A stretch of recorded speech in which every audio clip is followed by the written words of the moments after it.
Good morning everybody से बहुत नमस्कार। क्या हाल चाल है भाई सभी के।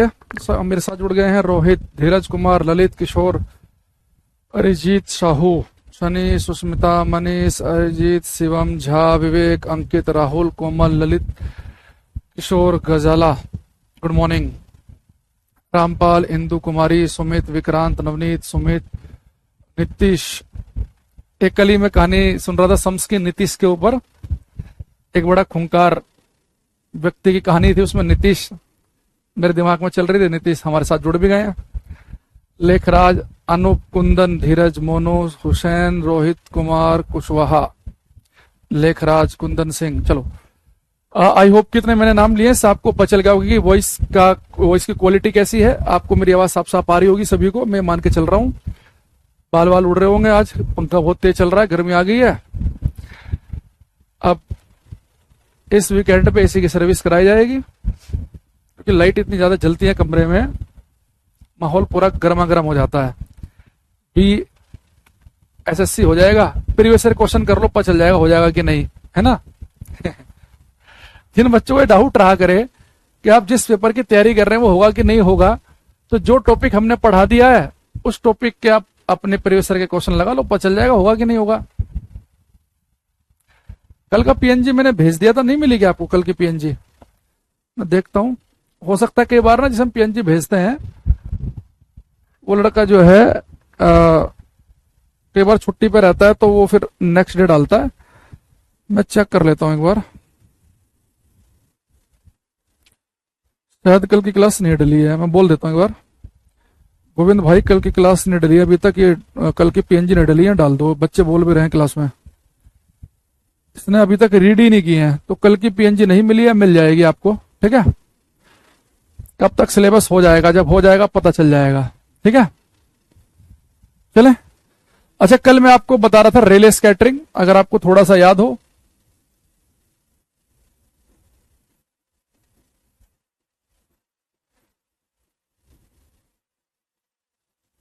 रेले प्रकीर्णन, तो रेले स्कैटरिंग में हमने पढ़ा था कि जो स्कैटरिंग होती है वो वेवलेंथ की पावर 4 के इनवर्सली प्रोपोर्शनल है, व्युत्क्रमानुपाती। ये हम कल पढ़ चुके हैं।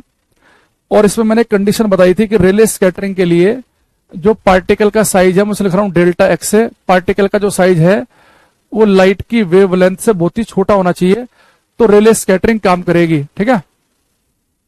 ये मैंने आपको बताया था। आज हम क्लास में बेटा पढ़ेंगे मी स्कैटरिंग, ये हम कल पढ़ चुके हैं, तो इसमें हम टाइम खराब नहीं करेंगे, कल हमने डिटेल में से पढ़ा है। अब लिखेंगे यहां पे मी स्कैटरिंग, मी प्रकीर्णन। एक जर्मन साइंटिस्ट है ये, मी प्रकीर्णन।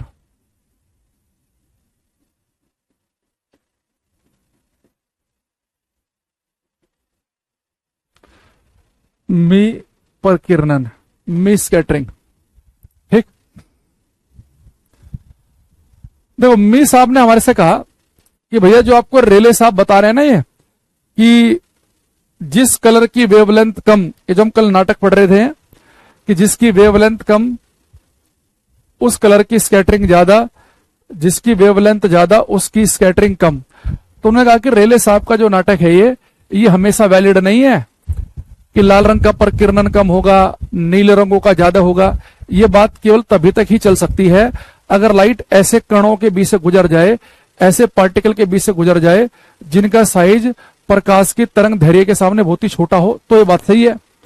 लेकिन अगर ऐसा हो कि लाइट जो है अगर वो बड़े पार्टिकल के बीच से गुजरे, जैसे बादलों में आप देखो कि बादलों में बर्फ के क्रिस्टल होते हैं, भाई बादल बहुत ऊपर होते हैं तो पानी जो होता है बर्फ के क्रिस्टल के रूप में होता है वहां पे, तो बर्फ के क्रिस्टल होंगे, बर्फ के टुकड़े होंगे, तो उनका साइज तो बड़ा है। तो अगर लाइट बड़े पार्टिकल के बीच से गुजरे, जैसे धुएं होता है, कोई सिगरेट पी रहा है तो जो धुआं है उसमें कुछ होते हैं एस, राख के कण, राख होते हैं एसिड पार्टिकल, तो राख के जो कण है, जो राख होती है उसका साइज तो बड़ा है। तो जब लाइट बड़े पार्टिकल के बीच से गुजरती है तो मी साहब ने कहा कि फिर रेले वाला काम नहीं चलेगा कि वेवलेंथ कम तो स्कैटरिंग ज्यादा, वेवलेंथ ज्यादा तो स्कैटरिंग कम, फिर हर रंग की स्कैटरिंग बराबर होती है। तो अगर लाइट ऐसे कणों के बीच से गुजरे जिन कणों का आकार प्रकाश की तरंग दैर्घ्य से ज्यादा है तो फिर हर रंग की स्कैटरिंग बराबर होती है। तो मी साहब ने क्या कहा, according to according to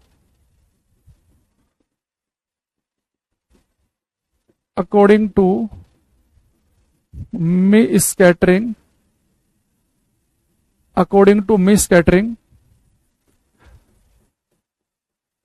all colors scatter equally,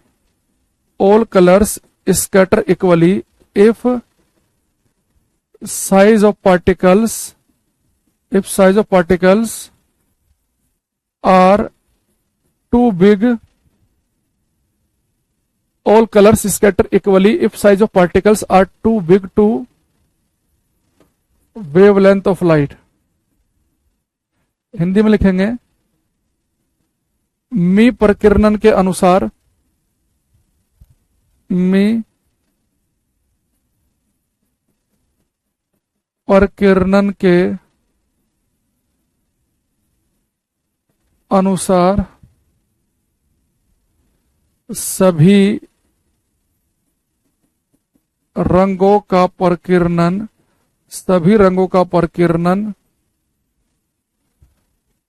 समान रूप से होता है, होता है यदि कणों का आकार प्रकाश की तरंग दैर्घ्य की अपेक्षा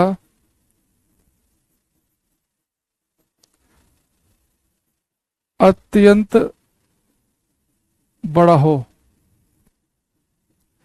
तो मी साहब ने कहा कि सभी रंग जो हैं उनकी स्कैटरिंग जो है वो बराबर होगी अगर लाइट जो है वो बड़े पार्टिकल के बीच से गुजरे।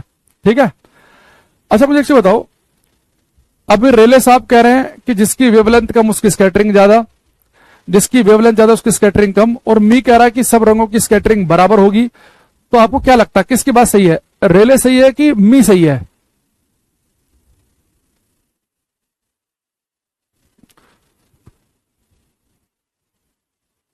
लेखराज मीना, कल की क्लास देखो, बता रखा है ये बात, है ना, तो सब क्लास देखकर आया करो।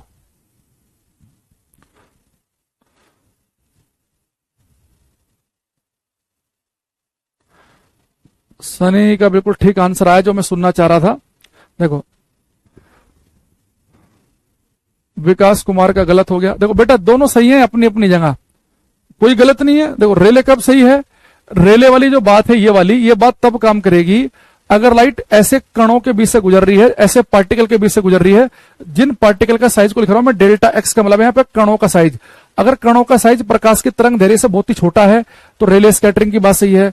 अगर कणों का आकार प्रकाश की तरंग दैर्घ्य से बड़ा है तो फिर मी स्कैटरिंग सही है। दोनों सही है भाई, दोनों की कंडीशन है ना भाई। लाइट गुजर रही है, प्रकाश गुजर रहा है, मान लो कि हमारे वातावरण में जहां पे गैसों के एटम है, बहुत छोटा साइज है उनका लाइट की वेवलेंथ के सामने, तो रेले स्कैटरिंग काम करेगी, ब्लू कलर ज्यादा बिखरेगा। लाइट जा रही है बादल के बीच से, तो बादलों में बर्फ के क्रिस्टल है, बड़ा पार्टिकल है, तो सारे कलर बराबर बिखरेंगे। तो अब देखो, अब बादल सफेद और धुआं सफेद क्यों दिखता है? जब लाइट बादलों के बीच से गुजरती है तो वहां पे आइस के क्रिस्टल हैं, बर्फ के क्रिस्टल है, तो जब लाइट बर्फ के क्रिस्टलों के बीच से गुजरेगी तो सारे के सारे कलर बराबर मात्रा में बिखरेंगे, सारे कलर इक्वली स्कैटर होंगे। जब सारे ही बराबर बिखरेंगे तो सारे के सारे कलर हमारी आंख में घुसेंगे और सबका मिक्सचर तो व्हाइट होता ही है। तो बादल हमें सफेद इसलिए दिखते हैं क्योंकि बादलों से जब लाइट गुजरती है तो फिर सारे कलर की स्कैटरिंग बराबर होती है, क्योंकि वहां पे साइज बड़ा है। तो दोनों की बात एकदम सही है, ना कोई गलत है ना कोई सही है, दोनों की कंडीशन है। अब पेपर में क्वेश्चन आ गया कि मी स्कैटरिंग, मी प्रकीर्णन के अनुसार हर रंग की स्कैटरिंग बराबर होती है। एक ऑप्शन में दे दिया जिसकी वेवलेंथ कम उसकी स्कैटरिंग ज्यादा। अब बच्चों को बचपन से रटा पड़ा है कि जिसकी वेवलेंथ कम उसकी स्कैटरिंग तो ज्यादा होती है, भैया वो रेले स्कैटरिंग है। तो वो कह रहा है कि मी स्कैटरिंग की स्टेटमेंट क्या है, तो मी स्कैटरिंग के अनुसार तो सबकी ही स्कैटरिंग बराबर होती है। वो रेले वाला है कि जिसकी वेवलेंथ कम उसकी स्कैटरिंग ज्यादा, वो भी ठीक है, ये भी ठीक है। यहां पर लाइट बड़े पार्टिकल से गुजरनी चाहिए तो ये काम करेगा मी स्कैटरिंग, और छोटे से गुजरेगा तो वो काम करेगा।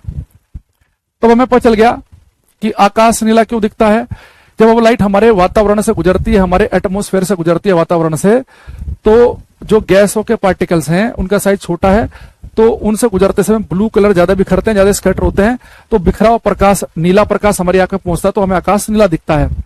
सुबह शाम को सूर्य लाल क्यों है? तो मैंने आपको बताया था कि सुबह शाम को सूर्य लाल इसलिए है क्योंकि सुबह शाम के समय सूर्य के प्रकाश को वातावरण में लंबी दूरी तय करनी पड़ती है, बाकी और कलर स्कैटर हो जाते हैं, तो लाल रंग कम बिखरता है, तो लाल हमारी आंख तक पहुंच जाता है।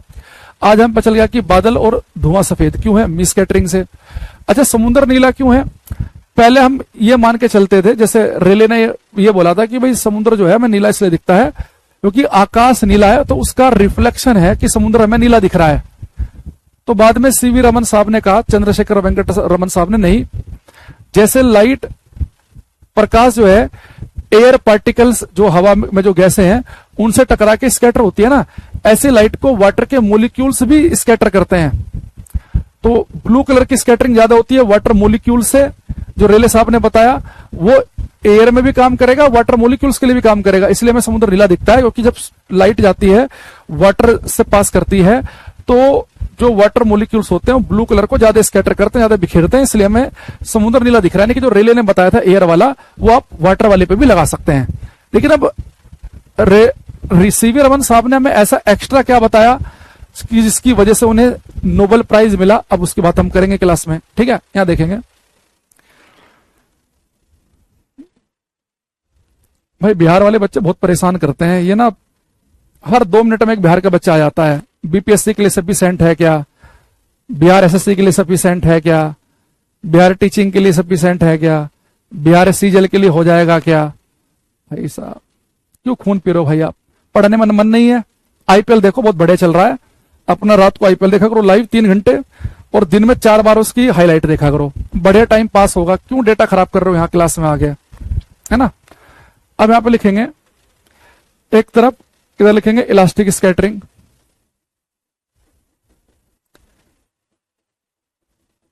इलास्टिक स्कैटरिंग तो बोलते हैं प्रत्यास्थ प्रकीर्णन। एक तरफ लिखेंगे हम इन इलास्टिक स्कैटरिंग,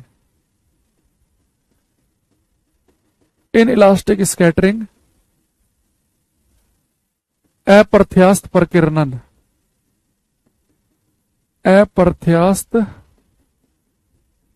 प्रकीर्णन। एक हमारे पास में इलास्टिक स्कैटरिंग और एक है इन इलास्टिक स्कैटरिंग। देखो, अभी सीवी रमन साहब से पहले हम ये मान के चलते थे, जैसे मान लो कि बेटा हमारे पास में कोई पार्टिकल्स हैं, एयर के पार्टिकल ले लो या वाटर के ले लो, कोई भी ले लो। अब लाइट आई, ठीक है। अभी हम आगे चल के पढ़ेंगे, आज की क्लास में हो सकता है कि हम पढ़ें कि लाइट जो है, प्रकाश जो है, ये बेटा फोटोन नामक कणों से मिलकर बनी है।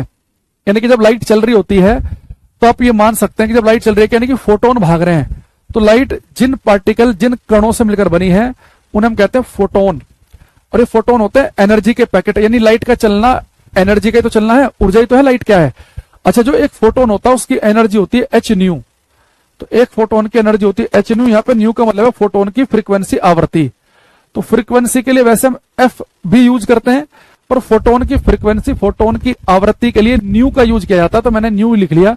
तो एक फोटोन की एनर्जी एच न्यू है, यानी जो मेरे पास एक फोटोन आया उसकी एनर्जी है एच न्यू, ठीक है। या आप ये कह सकते हैं कि जो फोटोन मेरे पास में आया उस फोटोन की, अगर मैं केवल फ्रीक्वेंसी की बात करूं कि जो फोटोन मेरे पास आया उसकी फ्रीक्वेंसी है न्यू, ये इंसिडेंट फोटोन है, इंसिडेंट फोटोन, आपतित फोटोन। जो फोटोन आया उसकी जो फ्रीक्वेंसी है, उसकी जो आवृत्ति है वो न्यू है। अब ये प्रकाश आया, अब प्रकाश का मतलब है कि फोटोन आ रहे हैं। अब ये फोटोन यहां पे मान लो कि किसी पार्टिकल पर टकराया, अब ये मान लो कि यहां पे स्कैटर्ड हो गया, प्रकीर्णित फोटोन है, स्कैटर्ड फोटोन, स्कैटर्ड फोटोन यानी कि प्रकीर्णित फोटोन, प्रकीर्णित, प्रकीर्णित से लिखा मैंने, प्रकीर्णित फोटोन। तो देखो, अब मान लो कि जैसे बेटा मैंने यहां पे जो लाइट भेजी, मान लो मैंने कोई मोनोक्रोमेटिक लाइट भेजी, एक वर्णीय प्रकाश, जैसे कि लाल रंग का प्रकाश भेजा। अब लाल रंग की लाइट जा रही है। अब जो लाइट जैसे यहां पे जा रही है तो कुछ लाइट तो लगातार आगे बढ़ती रहेगी और कुछ हिस्सा उसका स्कैटर भी होगा, प्रकीर्णित भी होगा। तो पहले हम ये मान के चलते थे कि भाई अगर आपने लाल रंग की लाइट छोड़ी है तो जो परिकिरणित प्रकाश है वो भी लाल रंग का ही होगा, स्कैटर्ड लाइट भी लाल रंग की होगी। और आप केवल नीले रंग का प्रकाश छोड़ोगे तो जो स्कैटर्ड लाइट होगी वो भी नीले रंग की होगी। यानी कि जो फ्रीक्वेंसी, भाई कलर जो है किस पर डिपेंड करता है, फ्रीक्वेंसी, आवृत्ति पर हम पहले पढ़ चुके हैं हम, रिफ्रैक्शन अपवर्तन में। यानी जो फोटोन छोड़ा आपने, जो आपतित फोटोन है, अगर उसकी फ्रीक्वेंसी न्यू है तो जो स्कैटर्ड फोटोन होगा उसकी फ्रीक्वेंसी भी न्यू होगी, यानी कि फ्रीक्वेंसी में कोई चेंज नहीं होगा। यानी कि अगर आप लाल रंग का प्रकाश लगातार छोड़ रहे हैं, आपने एक लेजर लाइट ली, उससे केवल एक ही लाइट निकल रही है लाल रंग की, एक मोनोक्रोमेटिक एक वर्णीय प्रकाश है, तो लाल रंग मान लो कि जा रहा है एयर में, तो जो लाल रंग एयर में जा रहा है तो जो थोड़ा बहुत बिखर रहा है, जो स्कैटर्ड हो रहा है वो भी लाल रंग का ही होगा। यानी उसकी फ्रीक्वेंसी, जो इंसिडेंट फोटोन है, जो आप प्रकाश छोड़ा, जो उसकी फ्रीक्वेंसी है वही परिकिरणित की भी फ्रीक्वेंसी होगी। ये हमारा कहलाता है इलास्टिक स्कैटरिंग, कि जो इंसिडेंट फोटोन है, जो स्कैटर्ड फोटोन है, दोनों की आवृत्ति, दोनों की फ्रीक्वेंसी क्या होती है, सेम। तो हम ये मान के चलते थे कि जो स्कैटरिंग होती है वो इलास्टिक स्कैटरिंग होती है, उसमें फ्रीक्वेंसी जो रहती है वो रहती है सेम। लेकिन बाद में हमें बताया सीवी रमन साहब ने, जैसे मान लो ये हमारे पास में ये वाटर मोलिक्यूल ले लो या एयर मोलिक्यूल कोई भी, और उन्होंने कहा कि भाई मान लो यहां से आपने कोई लाइट छोड़ी, तो लाइट किससे मिलकर बनी होती है, फोटोन से। तो फोटोन जा रहे हैं, भाग रहे हैं, है ना, लाइट अरबों खरबों फोटोन चल रहे हैं, फोटोन भागे जा रहे हैं, भागे जा रहे हैं। अब जो फोटोन है उनकी फ्रीक्वेंसी है न्यू, ये इंसिडेंट फोटोन है न्यू। तो उन्होंने कहा कि ये बात सही है कि जो फोटोन चल रहा है, जो प्रकाश चल रहा है, मान लो कि आपने लाल रंग की लाइट छोड़ी है, ठीक है, तो लाल रंग की लाइट जा रही है, अब स्कैटर्ड लाइट होगी, परिकिरणित प्रकाश होगा, वो परिकिरणित प्रकाश भी फोटोन से मिलकर बना होगा, भाई लाइट तो फोटोन से मिलकर बनी होती है। तो उन्होंने कहा कि एक्चुअल में होता क्या है कि 10 मिलियन में से एक फोटोन ऐसा होता है जिस स्कैटर्ड फोटोन की जो फ्रीक्वेंसी है वो इंसिडेंट फोटोन की फ्रीक्वेंसी से अलग होती है। यानी कि जो इंसिडेंट फोटोन है और जो स्कैटर्ड फोटोन है, इनकी फ्रीक्वेंसी, आवृत्ति अलग अलग होगी। तो अगर इंसिडेंट जो है, इंसिडेंट जो फोटोन है, आपतित फोटोन जो है, अगर उसकी फ्रीक्वेंसी अगर न्यू है आपतित फोटोन की, तो जो परिकिरणित फोटोन है उसकी फ्रीक्वेंसी अलग होगी। पर ऐसा केवल क्या होगा, 10 मिलियन में से, यानी कि 10 मिलियन हो गया, 1 करोड़ में से एक फोटोन ऐसा करता है। यानी आउट ऑफ 10 मिलियन 1 फोटोन जो होता है स्कैटर्ड फोटोन, उसकी आवृत्ति फ्रीक्वेंसी अलग होती है इंसिडेंट फोटोन से। यानी अगर आप केवल लाल रंग का प्रकाश छोड़ें, केवल लाल रंग का, और जो इंसिडेंट प्रकाश आएगा, जो इंसिडेंट फोटोन होगा वो लाल रंग से थोड़ा सा अलग होगा, यानी स्कैटर्ड लाइट अलग कलर की। लेकिन ऐसा हर फोटोन नहीं कर रहा, 10 मिलियन में से 1 मिलियन ऐसा करेगा। यानी बहुत ही कमजोर परिकिरणित प्रकाश ऐसा होगा जो कि अलग रंग का होगा। तो उन्होंने कहा कि जो स्कैटर्ड फोटोन होता है उसकी फ्रीक्वेंसी होती है अलग।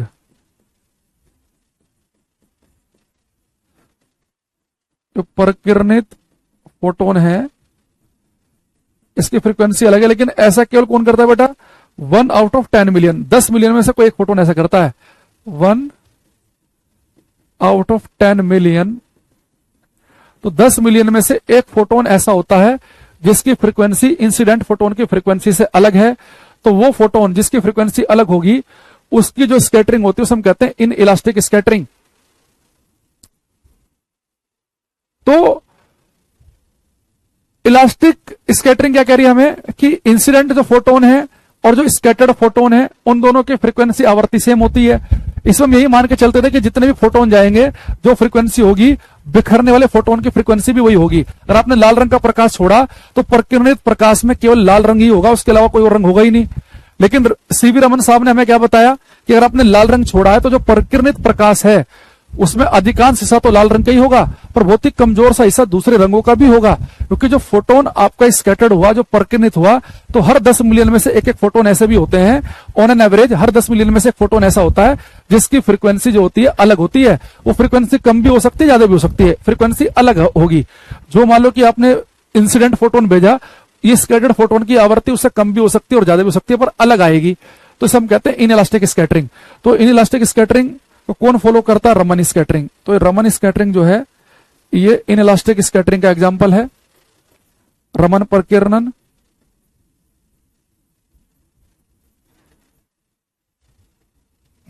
और जो ये हमारे पास जो रेले स्कैटरिंग है वो इलास्टिक स्कैटरिंग का एग्जांपल है। रेले स्कैटरिंग, रेले परिकिरणन।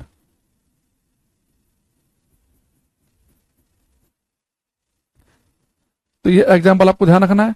और इसी रमन स्कैटरिंग के लिए जो सीवी रमन साहब ने हमें बताया कि आउट ऑफ 10 मिलियन 1 फोटोन ऐसा है कि जिसकी फ्रिक्वेंसी, जिसकी आवृत्ति इंसिडेंट फोटोन की फ्रिक्वेंसी से अलग होती है। यानी कि अगर आप एक ही रंग का प्रकाश भी भेजें, केवल आप नीले रंग का प्रकाश ही भेजें, जो प्रकिरणित प्रकाश होगा अधिकांश हिस्सा तो नीले रंग का ही होगा, पर कुछ दूसरे कलर भी उसके अंदर होंगे, क्योंकि 10 मिलियन में से एक फोटोन जो होता है वो उसकी फ्रिक्वेंसी चेंज हो जाती है। तो इसके लिए उन्हें मिला फिजिक्स का नोबेल प्राइज 1930 में। एक बच्चे का बड़ा लंबा चौड़ा सा कुछ आया कमेंट, सर लाइव क्लास ना करने से क्या नुकसान क्या हो सकते हैं? मैं कभी भी लाइव क्लास नहीं लेता हूं, पहली बार मैं लाइव क्लास कमेंट भेजा है। अच्छा, ये बच्चा कह रहा है सर क्या केबल बिहार वाली, अरे भाई एक चीज बता, बीपीएससी का फॉर्म क्या महाराष्ट्र का बच्चा भरेगा क्या? BPSC teaching, Bihar SSC, Bihar CGL, Bihar कुछ कुछ लिखे जा रहे हैं, कौन बच्चा लिख रहा फिर ये? और मैं 50 बार बता दिया तुम्हें भाई मैंने कि जब हमने पहली क्लास ली, आपकी सबसे पहली क्लास, उसके अंदर हम बता देता हूं कि हम इस जो क्लास हम शुरू कर रहे हैं इसमें किस किस एग्जाम को रखकर हम पढ़ाएंगे, कौन कौन से पेपर कवर हो जाएंगे। लेकिन बच्चों को पता नहीं क्या, हर 10 मिनट बाद एक नया बच्चा आ जाएगा, वो शुरू से क्लास में जुड़ नहीं रहे होते हैं, देखेंगे अच्छा लाइव क्लास चल रही है, बीच में आ गया, हाँ ये कवर हो जाएगा क्या, पढ़ना उन्हें है नहीं। और ये बच्चे भावुक हो गया ये इस चक्कर में, बिहार वाले को क्या दिया। अरे भाई मैं कोई गलत सब थोड़े ना कह रहा हूं, मैं तो एक फैक्ट बता रहा हूं, आप लोग भावुक हो जाते हो तुरंत एकदम कि हमें क्यों कह दिया। तो 10 मिलियन में से एक फोटोन ऐसा होगा, ऐसे ठीक। तो इसके लिए सीवी रमन साहब को फिजिक्स का नोबेल प्राइज मिला। तो आपको याद रखना है कि सीवी रमन साहब जो है चंद्रशेखर वेंकट रमन,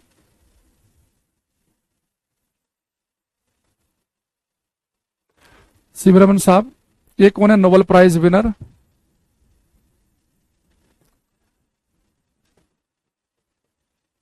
(1930) में नोबेल प्राइज मिला है। और इसके लिए रमन इफेक्ट के लिए, रमन स्कैटरिंग के लिए, रमन स्कैटरिंग के लिए इन्हें नोबेल प्राइज दिया गया 1930 में। हिंदी में लिखेंगे सीवी रमन को भौतिकी का नोबेल पुरस्कार 1930 में रमन प्रकीर्णन के लिए दिया गया है। तो फिजिक्स का जो नोबेल प्राइज है वो 1930 में मिला इन्हें। ये जो रमन स्कैटरिंग है ना, इन्होंने इसकी डिस्कवरी की थी 1928 में, तो बड़ा जल्दी नोबेल प्राइज मिल गया इन्हें। 1928 में, 1928 में डिस्कवरी की और 1930 में नोबेल प्राइज मिल गया, तो बड़ा फास्ट है मामला ये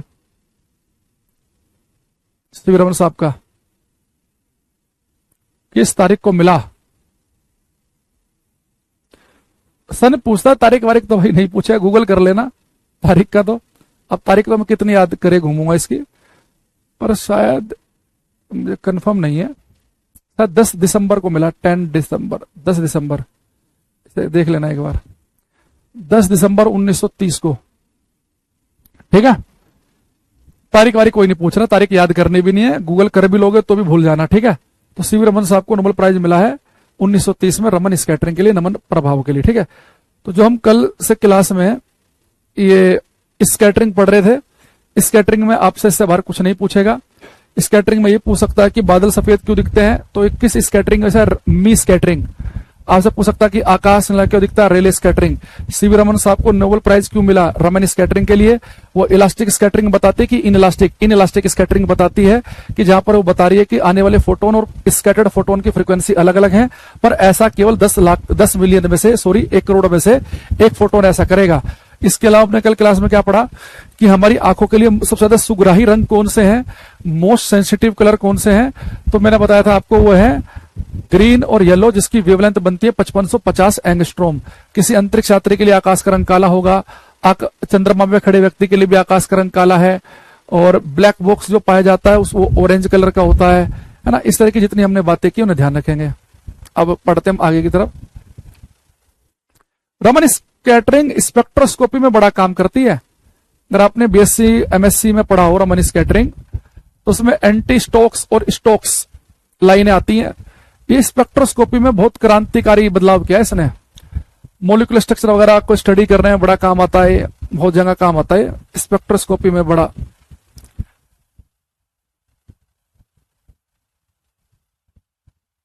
ठीक है। अब यहां पर हम लिखेंगे अगला रेनबो इंद्रधनुष।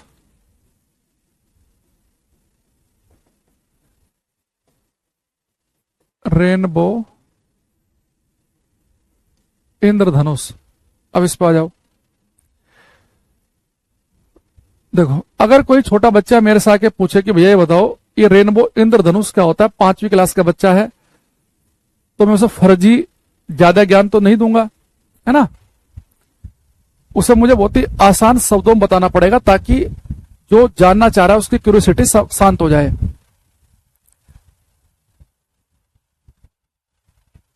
एक मिनट रुको, मैं कमेंट पहले हटा देता हूं, 1 सेकंड रुको ना। चलो, अब आप लोग अपना कमेंट बाजी चालू रखना, ठीक है। तो एक 5वीं क्लास का बच्चा हमारे पास में आया, वो कह रहा भैया रेनबो इंद्रधनुष क्या होता है।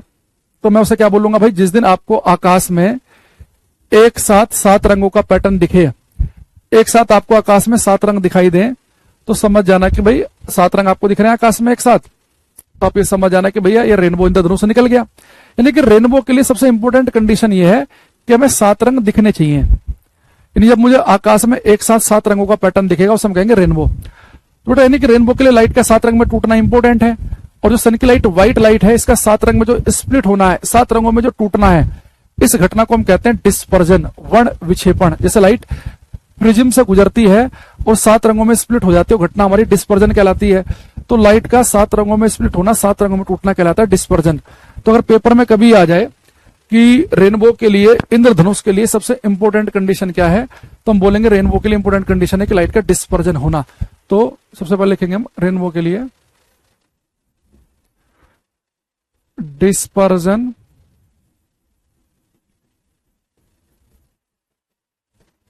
ऑफ लाइट, प्रकाश का वर्ण विक्षेपण।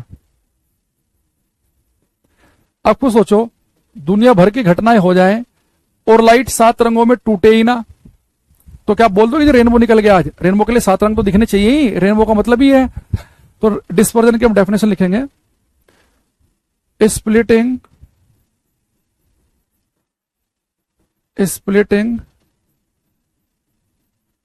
Up of white light, splitting up of white light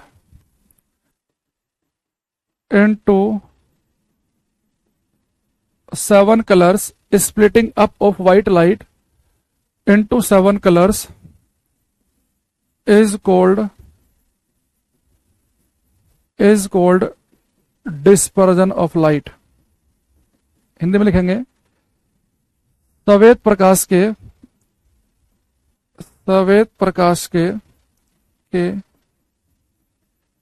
7 रंगों में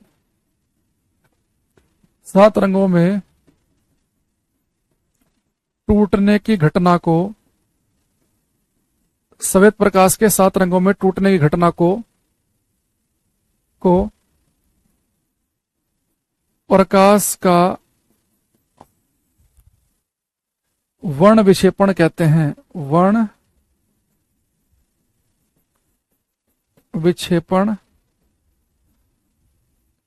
कहते हैं। दूसरा, एक बड़ा जो रेनबो बनने के लिए एक इंपॉर्टेंट घटना होती है रिफ्रैक्शन, अपवर्तन। अभी मैं एक रेनबो बना के दिखाऊंगा आपको, उसमें सारी घटनाएं आपको दिखेंगी।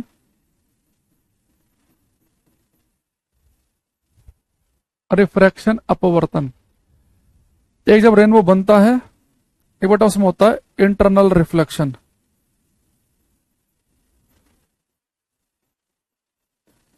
आंतरिक परावर्तन।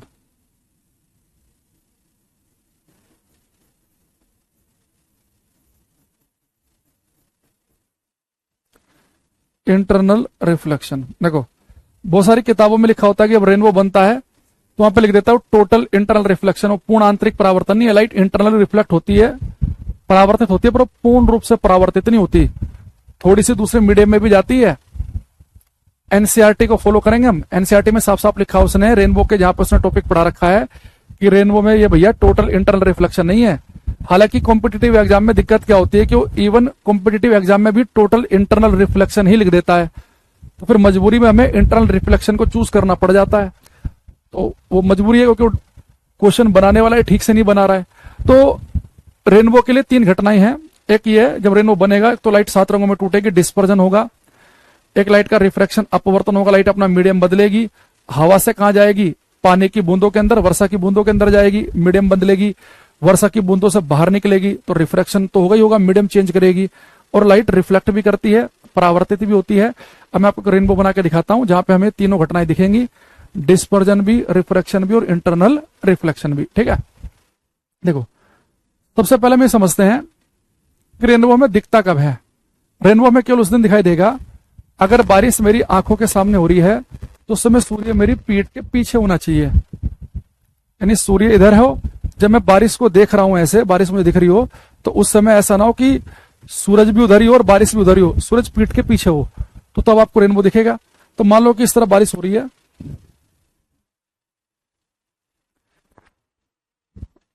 अब बारिश होकर रुकी, ये मान लो कि हमारे वातावरण में बहुत सारा मॉइस्चर, बहुत सारी वर्षा की बूंदें आ जाएंगी। मैंने एक वर्षा की बूंद ले ली, होंगे तो अरबों खरबों, पर समझने के लिए मैंने एक ले लिया भी। यहां पर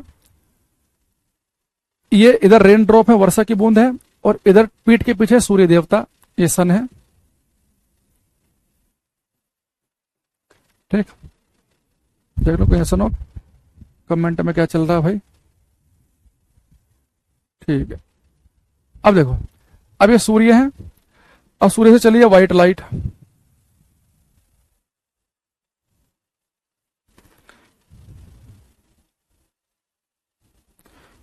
फिर क्लास में ना देखो, आपको क्लास में पढ़ते समय कमेंट में 2-3 चीजें को ध्यान रखना होता है कि टीचर किसी क्वेश्चन का आंसर पूछे तो कमेंट बॉक्स है कि उस क्वेश्चन का आंसर देना, ताकि टीचर को पता रहे कि कितने बच्चों तक बात पहुंच रही है। एक कमेंट बॉक्स का काम होता है कि मान लो कई बार टीचर पढ़ा रहा है और वॉइस आनी बंद हो गई, कुछ फॉल्ट हो गया, टीचर को तो पता नहीं, फिर आप बोल दो कि सर वॉइस नहीं आ रही है, आवाज नहीं आ रही है, केवल ये बताना। इसके अलावा फर्जी आगे से आगे ज्ञान देना का कोई मतलब नहीं है। या आप ये देखोगे क्या टीचर मन से पढ़ा रहा है कि नहीं पढ़ा रहा है, वो मेहनत कर रहा है कि नहीं कर रहा है। ऐसा तो नहीं है कहीं वो फटाफट केवल कोर्स को खत्म करने के पीछे लगाओ, ये टॉपिक उड़ा दिया, ये टॉपिक उड़ा दिया, तो आप उस बारे में बोल सकते हैं सर हमें लग रहा है कि आप बहुत जल्दी जल्दी उड़ा रहे हो और बहुत जल्दी जल्दी सिलेबस केवल आपका करना उद्देश्य है। तो वो मान लो आपने कई बार लिख दिया, आप सेटिस्फाई नहीं है, पर आगे से आगे ना कुछ भी कोशिश क्या करो कि फालतू कोई भी कमेंट इन 2-3 बातों के अलावा अवॉइड करने के ना, वरना फिर टीचर क्या करता है, कमेंट हटा के जाते टीचर पढ़ाते हैं। और मुझे लग रहा है कि धीरे धीरे मुझे लगता था कि मैं शायद जीवन में कभी ऐसा नहीं करूंगा, कि मुझे होता है कि इंटरेक्ट करते हुए पढ़ाऊं मैं। तो उसमें अगर आपके वैलिड कमेंट आएंगे तो ज्यादा अच्छा रहेगा, आपके लिए भी मेरे लिए भी ना। तो थोड़ा ध्यान रखो। अब इसके बाद भी कमेंट मत करना, हाँ सर ठीक कह रहे हो, ये कर रहे हो, कुछ नहीं करना। बस जब भी क्वेश्चन पूछा है बस केवल उसका आंसर देना है, उस उतना ही बस मुझे चाहिए होता क्लास में। अब यहाँ देखना, ये सन से लाइट आई, सन की लाइट होती है व्हाइट लाइट। अभी सूर्य का प्रकाश चल रहा है, चल रहा है, चल रहा है, चल रहा है, अभी जाके कहां पे टकराएगा? वर्षा की बूंदों पे। अब जो वर्षा की बूंदें होती हैं, रेन ड्रॉप होती हैं, ये एक नेचुरल प्रिज्म, एक प्राकृतिक प्रिज्म की तरह कार्य करती हैं। तो लाइट प्रिज्म से गुजरते समय 7 रंगों में स्प्लिट हो जाती है। तो लाइट जैसे ही जाएगी वर्षा की बूंद के अंदर, तो 7 रंग के अंदर स्प्लिट हो जाएगी, 7 रंगों में टूट जाएगी। और ये 7 रंग कौन से होते हैं? विबग्योर। लाइट 7 रंग में टूट गई, वायलेट और रेड। ठीक, अब देखो यहाँ पे बेटा लाइट जा रही थी एयर से, वर्षा की बूंद के अंदर गई, लाइट ने अपना मीडियम चेंज कर लिया। लाइट ने अपना मीडियम चेंज किया तो इसे हम कहते हैं रिफ्रैक्शन, अपवर्तन। ये हमारा रिफ्रैक्शन अपवर्तन कहलाता है। अगर देखना लाइट ने अपना मीडियम चेंज किया, ये रिफ्रैक्शन अपवर्तन हो गया। अब यहां पर ये बेटा जो लाइट है हमारी, ये अंदर क्या है? पानी, बाहर क्या? हवा। अब यहां पर क्या होता है, लाइट का कुछ पार्ट इंटरनली रिफ्लेक्ट करता है, वर्षा की बूंद के अंदर ही परावर्तित हो जाता है। अब यहाँ पर लाइट का ये पार्ट, कुछ पार्ट जो हो गया रिफ्लेक्ट, इसे हम कहते हैं इंटरनल रिफ्लेक्शन। इसे हम टोटल इंटरनल रिफ्लेक्शन नहीं कहेंगे, केवल कहेंगे इंटरनल रिफ्लेक्शन, आंतरिक परावर्तन। ये हो गया हमारे पास इंटरनल रिफ्लेक्शन, आंतरिक परावर्तन। अब यहां से लाइट बाहर निकलेगी, लाइट ने फिर से अपना मीडियम चेंज किया, अंदर पानी है, बाहर हवा है, तो लाइट जब मीडियम चेंज करेगी तो हम क्या कहेंगे? रिफ्रैक्शन, अपवर्तन।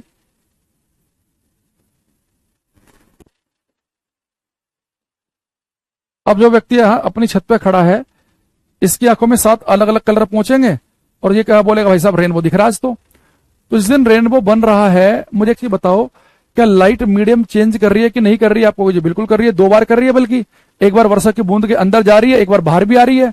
तो यानी कि रिफ्रैक्शन अपवर्तन की घटना होगी 2 बार। दुनिया का कोई भी इंद्रधनुष हो, रिफ्रैक्शन 2 बार होता है। लाइट एक बार अंदर जाती है, एक बार बाहर निकलती है। मीडियम का चेंज करना ही रिफ्रैक्शन है। क्या डिस्पर्जन हो रहा है, लाइट 7 रंगों में टूट रही है, हो रहा है? क्या लाइट इंटरनल रिफ्लेक्ट कर रही है, कर रही है? नहीं, रेनबो जब बनता है तो यह घटना भी देखने को मिलती है, यह घटना भी देखने को मिलती है और यह भी देखने को मिलती है। अब मेरा क्वेश्चन आपसे यह है कि जब आप रेनबो देखते हैं, उस रेनबो में आपको वायलेट कलर, बैंगनी रंग सबसे नीचे और लाल सबसे ऊपर दिखता है, या लाल सबसे नीचे और बैंगनी ऊपर? कौन सा वाला सीक्वेंस सही लगता है आपको, कि लाल सबसे ऊपर दिखता होगा कि नीचे दिखता होगा?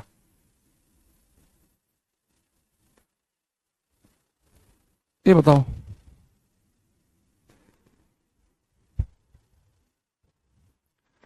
जब में रेनबो दिखता है, उसमें आपको कलर का सीक्वेंस बताना है। पहले वाला सही है कि दूसरे वाला सही है?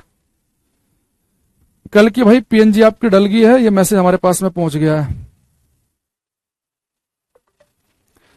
कुछ आंसर हमारे पास में आने लगे हैं।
जितने बच्चे कह रहे हैं कि पहला सही है, उनका गलत है। जो कह रहे हैं दूसरा सही है, उनका गलत है। बेटा दोनों ही सही है। देखो, जब आपको रेनबो दिखता है, लाल रंग नीचे या ऊपर, कोई सा भी सीक्वेंस सही हो सकता है। अगर लाल ऊपर है, बैंगनी नीचे है, इसे हम कहते हैं प्राइमरी रेनबो। इसे हम कहते हैं प्राथमिक इंद्रधनुष।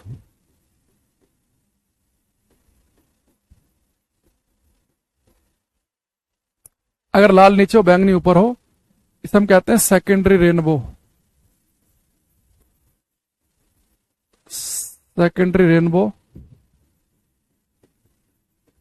द्वितीयक इंद्रधनुष। देखो, नॉर्मली जो आपको रेनबो दिखता है, उसमें लाल रंग होता है ऊपर, बैंगनी होता है नीचे। कभी आप रेनबो देखोगे ना, लाल ऊपर दिखेगा, बैंगनी नीचे दिखेगा। लेकिन जो आपको रेनबो दिखेगा, उस रेनबो के थोड़ा सा ऊपर और देखना, एक कम चमकदार, एक थोड़ा सा कम चमक का, कम इंटेंसिटी का एक रेनबो और दिखेगा, वो होता है सेकेंडरी। आपको इस पर ध्यान नहीं जाता क्योंकि इसकी चमक बहुत कम होती है। इसकी पहले वाले की 10% ही होती है, ये बहुत ज्यादा चमकीला होता है, ये होता है मोर ब्राइट, इसलिए आपका ध्यान जाता है इस पे। इसके ठीक ऊपर एक और होता है लेस ब्राइट, होता है सेकेंडरी। कई बार ऐसा भी हो सकता है कि आपको जो सेकेंडरी हो दिखे भी ना। मान लो कि प्राइमरी रेनबो की ही चमक बहुत कम है, अगर यही बहुत कम चमकीला होगा तो इसकी चमक तो इसकी 10% ही है, तो हो सकता है कि दिखे ही ना, मतलब बिल्कुल ना के बराबर सही हो। तो अगर ये बहुत ही बड़े चमकीला रेनबो दिख रहा है, तो आपको कई बार उसके ऊपर एक सेकेंडरी रेनबो भी ठीक ठाक सा दिख जाएगा, हालांकि उसकी चमक प्राइमरी के सामने बहुत ही कम होगी। अब देखो, चाहे प्राइमरी रेनबो हो चाहे सेकेंडरी हो, दोनों रेनबो बनते समय जो रिफ्रैक्शन है, जो अपवर्तन है, ये घटना होती है 2 बार। लाइट एक बार अंदर जाएगी, एक बार बाहर आएगी। सीडीएस में आया भी था क्वेश्चन ये। प्राइमरी रेनबो में रिफ्रैक्शन अपवर्तन कितनी बार होता है? 2 बार। और सेकेंडरी रेनबो बनता है तो भी रिफ्रैक्शन कितनी बार होता है? 2 बार।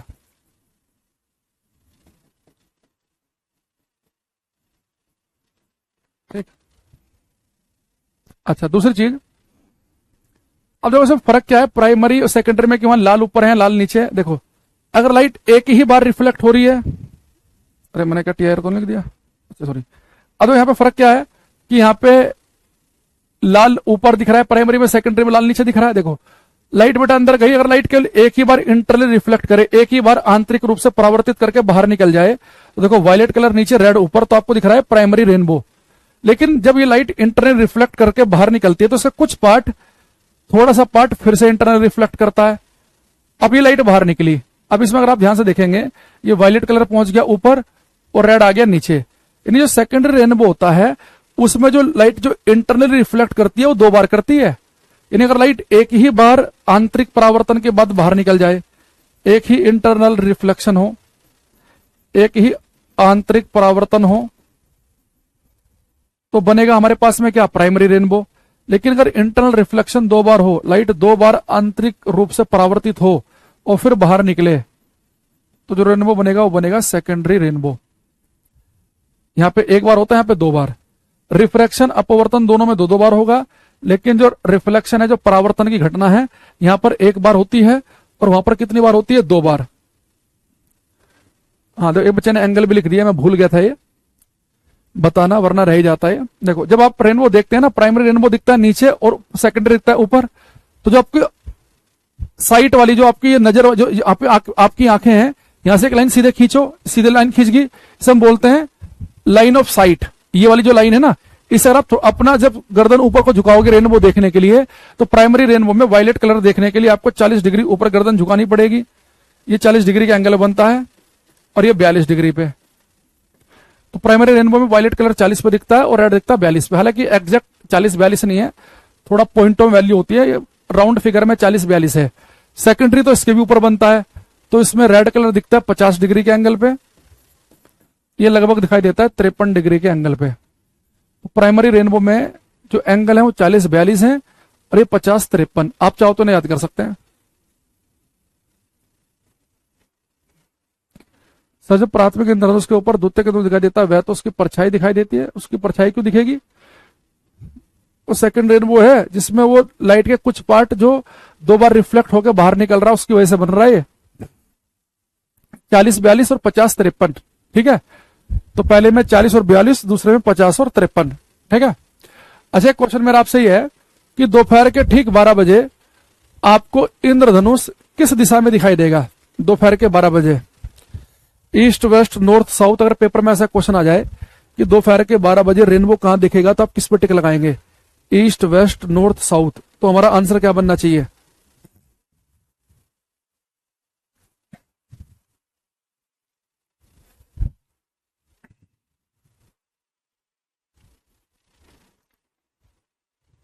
बिल्कुल ठीक आंसर आया विकास का।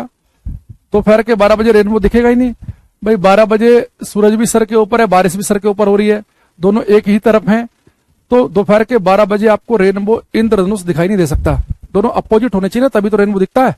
तो लिखेंगे दोपहर के 12 बजे इंद्रधनुष दिखाई नहीं दे सकता है। एट 12 PM रेनबो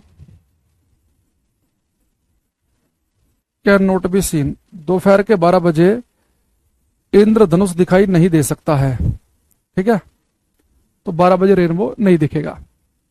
और देख रहे हो पढ़ाते पढ़ाते सब एग्जैक्ट टाइम में देखो 12 बज रहे हैं, क्या कोइंसिडेंस है, दिख रहा है आपको इसमें, तो तुक्का लग गया हो आज गजब का। यानी इस समय अगर हम बाहर जाएं, यहां पे अगर मैं लोगो हटा के दिखाऊं आपको, देखो 12 बज रहे हैं ना एग्जैक्ट, इसके ऊपर मैंने सर्कल बनाया है, लोगो हटा के मैंने दिखाया है, यहां बना देते हैं लोगो आज।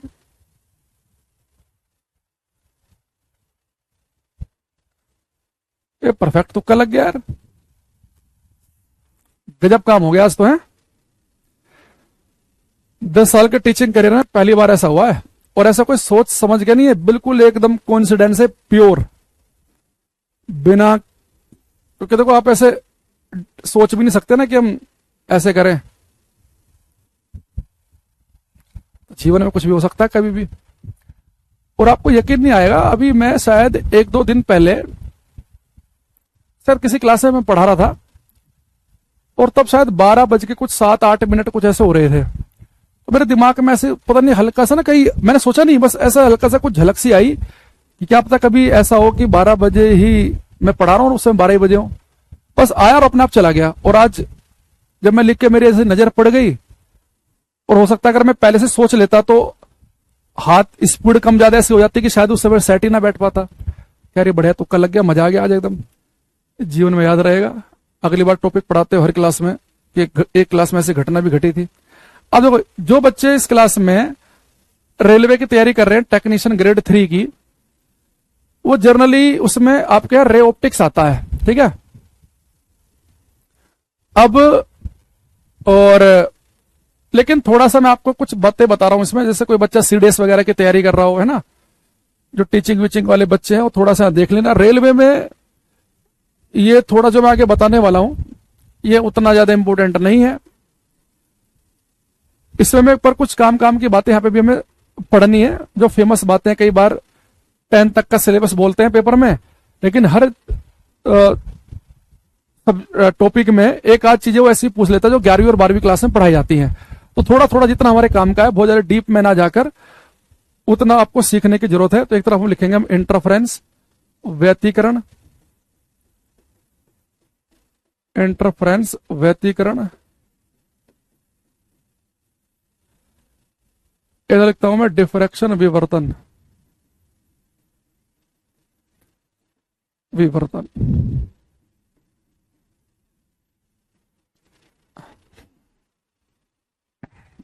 इस वगैरह आज तो खुश हो गया। अरे अब डेली खुश रहते हैं। क्लास में ज्यादा बच्चों के साथ फ्रेंडली इसलिए नहीं होते, बच्चों के साथ थोड़ा सा फ्रेंडली हो गए ना, या कमेंट की बाढ़ लगा देंगे, वो फालतू की बातें ज्यादा करेंगे। आज सर आपकी शर्ट अच्छी लग रही है, आज आप बढ़िया बाल की कटिंग करवा रखी है, फिर इस तरह की बातें हरकतें करते हैं बच्चे ज्यादा, उसमें नुकसान आपका ही है। आपको तो मजा आ जाएगा, सर के साथ आज बात करिए, मजा आ गया भाई साहब, बढ़िया टाइम पास हुआ। बाद में क्लास के बाद देखो कंटेंट उसमें 20 मिनट का है, 1 घंटे केवल मास्टर जी अपनी बात बता रहे हैं। आज मैं शर्ट खरीद के लेके आया, आज पिताजी के लिए मैंने ये खरीद लिया, आज ये कर लिया। आपको उससे क्या मतलब है? आप जिस दिन आपकी नौकरी लग जाओगे, आप अपने पिताजी के लिए खरीदोगे, आपको उससे मतलब है? मास्टर अपने गुणगान गा रहा है 1 घंटे। तो इसलिए कोशिश मेरी रहती है कि क्लास में ज्यादा फ्रेंडली ना हुआ जाए, ताकि आपको नुकसान ना हो। देखो अब इंटरफेरेंस लिखा हमने, एक तरफ लिखा हमने डिफ्रैक्शन, विवर्तन। तो पेपर में जैसे हमने आपको कुछ चीजें बताई थी कि अगर एग्जाम में क्वेश्चन आ जाए कि हीरे का चमकना किस घटना पे काम करता है, तो हमने पढ़ा था TIR पे। मिराज का बनना किस पे काम करता है, या पानी से भरी बाल्टी का कम गहरा दिखना किस पे काम करता है, आकाश नीला क्यों दिखता है, बादल सफेद क्यों दिखते हैं। तो मैंने बताया था कुछ चीजें ऐसी हैं जिनकी जो स्कैटरिंग की वजह से हो रही है, कुछ हमने पढ़ा कि जो हो रही है TIR की वजह से, कुछ हो रही है रिफ्रैक्शन अपवर्तन की वजह से। ऐसे कौन कौन सी घटनाएं हमारे आसपास हैं जिनके लिए जिम्मेदार व्यतिकरण की घटना है और किसके लिए डिफ्रैक्शन है। तो 3 एग्जांपल मैं यहां लिखाऊंगा, 2 यहां लिखाऊंगा, और बाद में इनकी मैं डेफिनेशन भी आपको बता दूंगा कि डिफ्रैक्शन की बेसिक से डेफिनेशन क्या है। इसके SSC वगैरह के एग्जाम में भी कई बार आई है, तो उसकी डेफिनेशन भी आप ध्यान कर लेना। डिफ्रैक्शन की जो इंटरफ्रेंस है, इसके बारे में एक बेसिक सा मैं आपको आइडिया दूंगा, और इसका जो फेमस न्यूमेरिकल आता है एक फॉर्मूले पर, तो 2-3 फॉर्मूले से हम उसका न्यूमेरिकल भी कर लेंगे।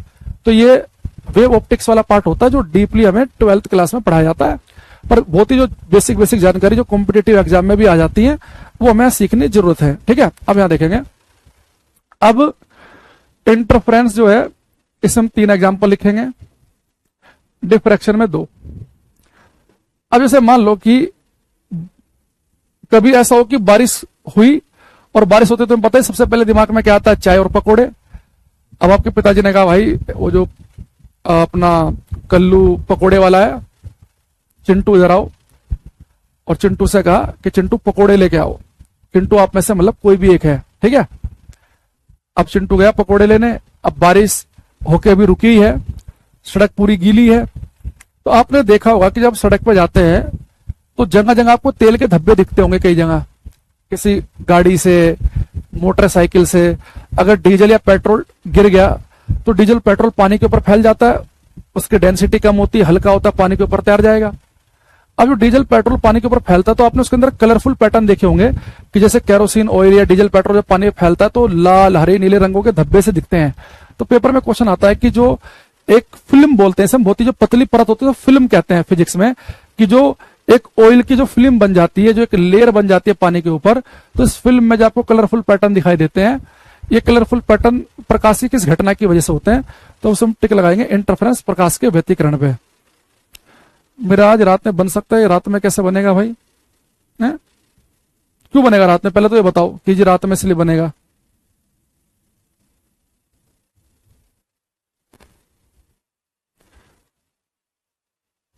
वो ठंडे प्रदेशों में एक अलग चीज बनती है, वो मिराज नहीं कहते, गर्मी के मौसम में ही बनता है मिराज, दिन में। इंटरफेरेंस जो है वो लूमिंग अलग चीज होती है। इंटरफेरेंस में फर्स्ट लिखेंगे हम कलर्स इन ऑयल ड्रॉपलेट्स, तेल के धब्बों में रंगों का दिखाई देना, तेल के धब्बों में रंगों का दिखना। ठीक है। दूसरा, आपने कभी देखा हो मोर के पंख देखे हो, मोर के पंख को आप धूप में देखना तो मोर के पंख में ना ऐसा सर्कल सा दिखेगा, लाल रंग का, हरा रंग का, नीले रंग का ना, तो धूप में बड़े अच्छे सुंदर से चमकते हुए दिखते हैं। तो पेपर में आ जाए कि मोर के पंखों में रंगों का दिखना, या कबूतर की गर्दन का रंग बिरंगा दिखना, या तितली के पंख रंग बिरंगे दिखना, है ना, ऐसे कुछ आ जाए तो लिखेंगे कलर्स इन पिकॉक फेदर्स, मोर के पंखों में रंगों का चमकना।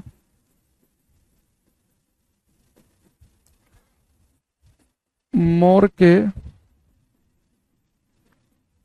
पंखों में रंगों का चमकना। तीसरे वाला मोस्ट इंपोर्टेंट है, कलर्स इन सो बबल्स, साबुन के पानी के बुलबुलों में रंगों का दिखना। साबुन के पानी के बुलबुलों में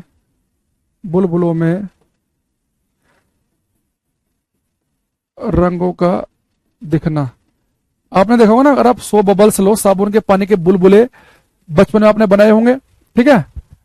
जैसे कि आपने पानी लिया, बचपन में उसमें सरफ घोल देते थे, फिर पाइप से फूंक मारते थे, बबल्स ऐसे कमरे के अंदर भाग रहे होते थे। तो बबल्स जो बहुत ही कलरफुल से दिखते हैं, तो कलरफुल जो पैटर्न दिखता है इंटरफेरेंस की घटना की वजह से। ये आजकल तो मशीनें आने लगी हैं। मैं कई बार जाता हूं दिल्ली में, कनॉट प्लेस, सीपी बोलते हैं शॉर्टकट में उसे। तो सीपी पे छोटी छोटी मशीनें होती हैं, तो उसमें जैसे वो चलाओ उस मशीन को, तो उसमें बहुत ही बबल्स ऐसे, बहुत ही लगता है कि हजारों की तादाद में एक ही साथ बबल्स निकल रहे कलरफुल। तो अगर पेपर में आपसे पूछ ले कि साबुन के पानी के बुलबुलों में रंग बिरंगे बुलबुले क्यों दिखते हैं, मोर के पंखों में रंगों का चमकना हो, ऑयल ड्रॉपलेट्स का बनना हो, ये सब इंटरफेरेंस की घटना पे है। डिफ्रैक्शन में हम लिखेंगे colours in CD and DVD, CD और डीवीडी में रंगों का चमकना। बचपन में अगर आपने सीडी का भी गाने सुने हो, पिक्चर देखी हो, वो प्लेट नहीं होती सीडी की, उसे लाइट के सामने ऐसे ऐसे करो तो उसके अंदर कलरफुल सा पैटर्न दिखता है। तो सीडी और डीवीडी में रंगों का दिखना। सीडी की फुल फॉर्म अभी हरियाणा में एक पेपर में आ गई थी, इसे हम बोलते हैं कॉम्पैक्ट डिस्क। आजकल तो खैर पेन ड्राइव का जमाना आ गया है, तो इससे भी कॉम्पैक्ट मामला हो गया आजकल तो खैर। एक होता है DVD, digital versatile disc.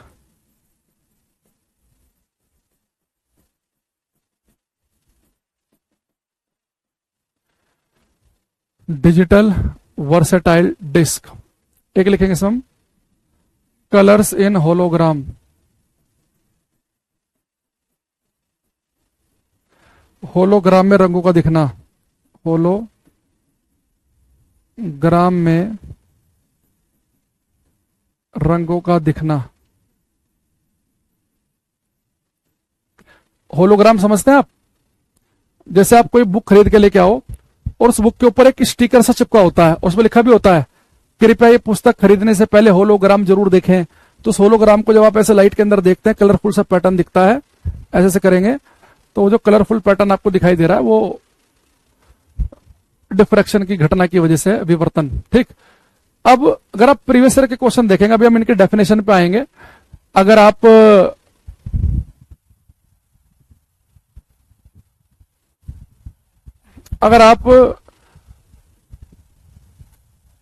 Previous year के क्वेश्चन करने बैठना, आपको लाइट चैप्टर में 70% 80% क्वेश्चन यही मिलेंगे कि आकाश नीला क्यों दिखता है, तारे टिमटिमाते क्यों हैं, हीरे चमकते क्यों हैं, पानी से भरी बाल्टी कम गहरी क्यों दिखती है, साबुन के पानी के बुलबुलों में रंग बिरंगे कलर क्यों दिखते हैं, तेल के धब्बों में रंग क्यों दिखाई देते हैं, मिराज का बनना किस पे काम करता है, ऑप्टिकल फाइबर का बनना किस पे काम करता है। तो आपको पता होना चाहिए कि स्कैटरिंग किस किस क्वेश्चन का आंसर है, प्रकीर्णन, रिफ्रैक्शन, अपवर्तन किस किस एग्जाम्पल का आंसर है, TIR किस किस का आंसर है, इंटरफेरेंस पे कब टिक लगाएंगे, डिफ्रैक्शन पे कब लगाएंगे, सारी बातें आपको पता होनी चाहिए। ठीक है, अच्छा।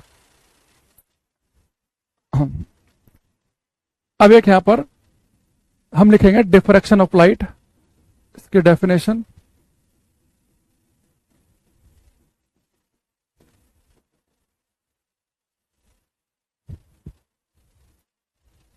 प्रकाश का विवर्तन।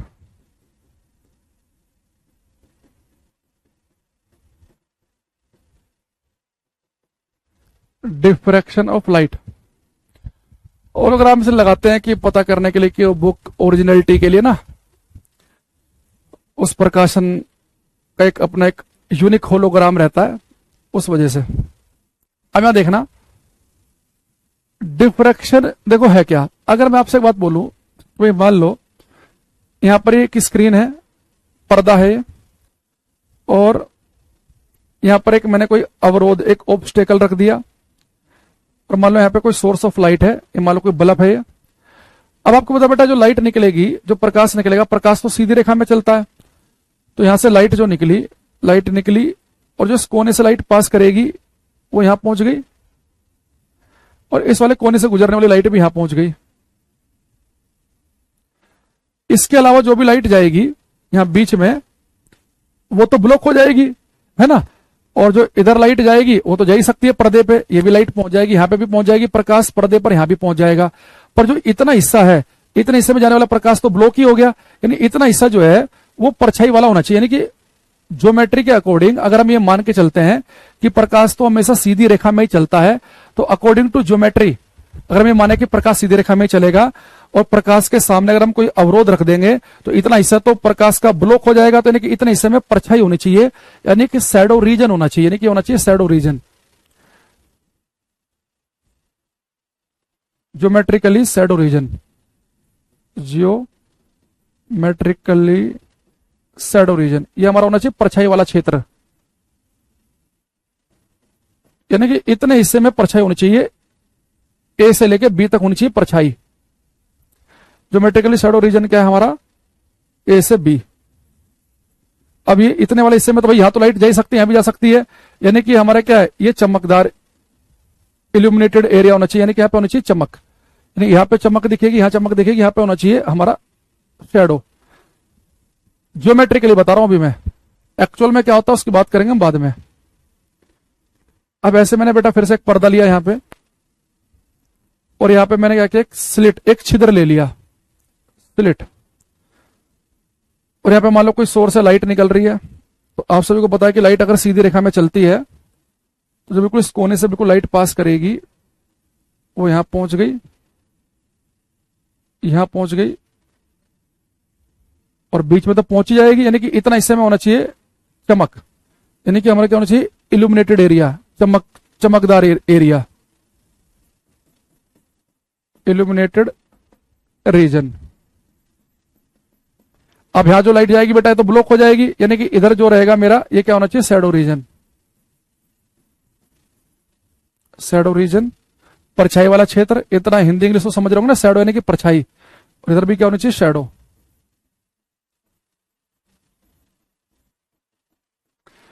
तो ज्योमेट्री ये कहती है कि अगर प्रकाश सीधी रेखा में चलता है तो भैया इतना जो क्षेत्र है इससे तो प्रकाश पास ही नहीं कर पाएगा।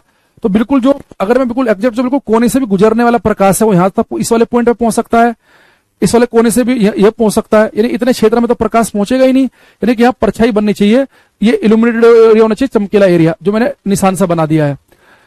अब यहां पर ये बीच में स्लिट है, एक छिद्र है, तो छिद्र से प्रकाश गुजर जाएगा, तो ये इल्यूमिनेटेड एरिया है, ये होना चाहिए शैडो रीजन। लेकिन हम वास्तव में जो हम देखते हैं तो हमने क्या देखा कि अगर लाइट के सामने बहुत ही बड़ा अवरोध आ रहा है, बहुत ही बड़ा ऑब्स्टेकल आ रहा है, तो ये बात बिल्कुल सही है। ये लाइट के मार्ग में बहुत बड़ा छेद आ रहा है तो बिल्कुल सही है। लेकिन अगर हम लाइट के मार्ग में एक ऐसा स्लिट, एक ऐसा छेद लेके आ जाएं, जिसका साइज लगभग लगभग लाइट के ही वेवलेंथ के जैसा हो। लाइट की वेवलेंथ है 4000 से 8000 एंगस्ट्रोम के आसपास, और मान लो कि जो छेद है इसका साइज भी 6-7 हजार एंगस्ट्रोम हो, यानी 4000 से 8000 के बीच का ही हो कहीं। और ये जो साइज जो है, इस अवरोध का जो साइज है, इसके जो किनारे हैं वो किनारे भी लगभग लाइट की वेवलेंथ के अगर जैसे ही हो, तो इतना बड़ा मुझे शैडो रीजन नहीं मिलेगा। लाइट क्या करती है, अगर लाइट के मार्ग में जब लाइट चल रही हो और लाइट एक ऐसे अवरोध के किनारों पर टकराए जिसके किनारे बहुत ही पतले हों, जैसे कि आप ब्लेड ले लो तो ब्लेड की जो धार है बहुत ही पतली है, तो जब लाइट ऐसे अवरोध के किनारों से गुजरती है जिनका साइज लाइट की वेवलेंथ के जैसा हो, तो लाइट उन पर टकरा के बैंड हो जाती है। तो लाइट जब क्या करती है, किसी अवरोध के किनारे से गुजरती है, अगर ये अवरोध का साइज जो है वो लाइट की वेवलेंथ के जैसा हो, तो लाइट इससे पास करते समय बैंड हो जाएगी। अगर बैंड हो गई यानी कि लाइट जो है वो इतने क्षेत्र तक भी पहुंच गई, यानी केवल शैडो रीजन केवल इतना ही बड़ा दिखेगा। यानी कि जो शैडो रीजन इतना बड़ा होना चाहिए था ए से लेके बी तक का, और वो शैडो रीजन केवल ए डैश बी डैश तक ही रह गया। यानी कि जितना हमें ज्योमेट्री के अनुसार जितने बड़े हिस्से में परछाई होनी चाहिए थी, उतने बड़े हिस्से में परछाई ना होकर परछाई मान लो कि केवल इतने हिस्से में है, बाकी इधर भी चमक आ गई, इधर भी चमक आ गई, क्योंकि लाइट बैंड होकर इस परछाई वाले क्षेत्र में भी पहुंच गई। ऐसी लाइट जब किसी स्लिट से पास करती है, अगर उस स्लिट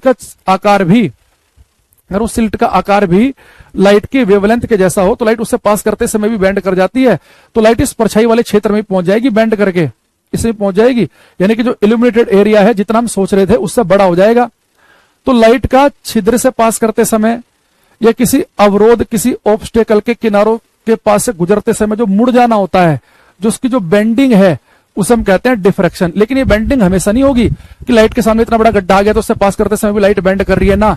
लाइट बेंड करेगी किसी गड्ढे से पास करते समय, पर उस गड्ढे का, उस छिद्र का साइज लाइट की वेवलेंथ के जैसा ही हो, उसके आसपास का ही, 4000 से 8000 एंगस्ट्रोम के आसपास का। ऐसा ना हो कि 2 एंगस्ट्रोम हो गड्ढे का आकार या 50,000 एंगस्ट्रोम हो, लाइट की वेवलेंथ के जैसे ही होना चाहिए। तो प्रकाश का बैंड हो जाना किसी स्लिट से गुजरते समय या किसी अवरोध के किनारों के चारों तरफ बेंड हो जाना, इसे हम कहते हैं डिफ्रैक्शन ऑफ लाइट। ठीक है, अच्छा अब यहां पर लिखेंगे हम, इसकी डेफिनेशन बड़ी इंपॉर्टेंट है, ये देखेंगे। द बेंडिंग ऑफ लाइट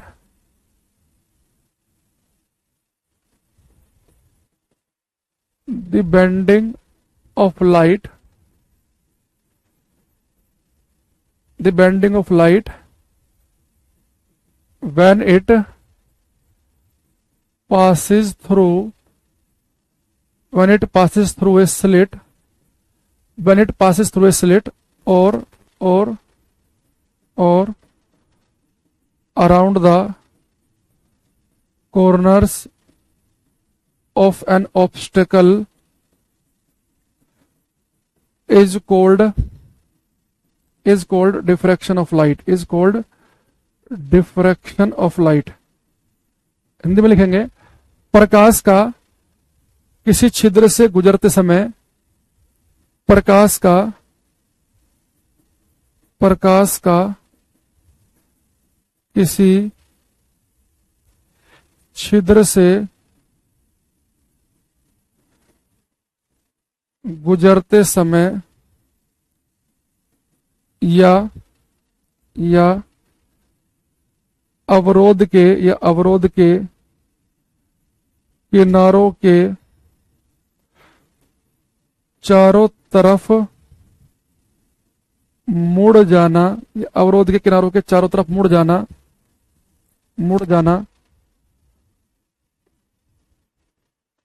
प्रकाश का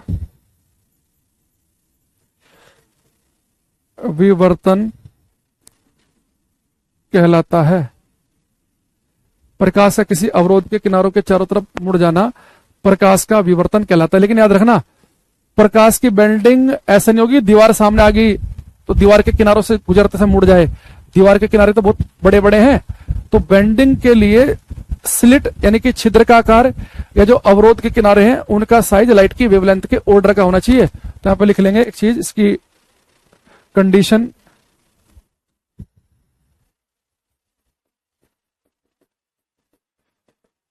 for diffraction of light,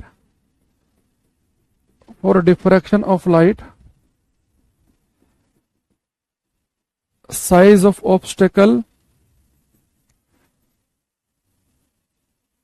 and size of slit should be in order of wavelength of light।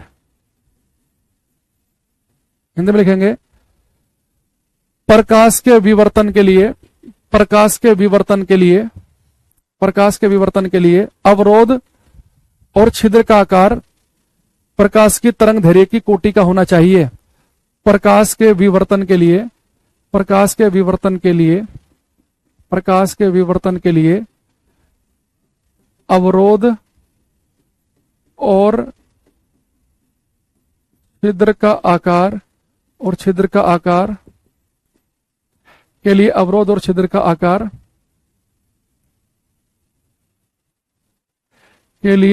छिद्र का आकार प्रकाश की तरंग दैर्घ्य की कोटि का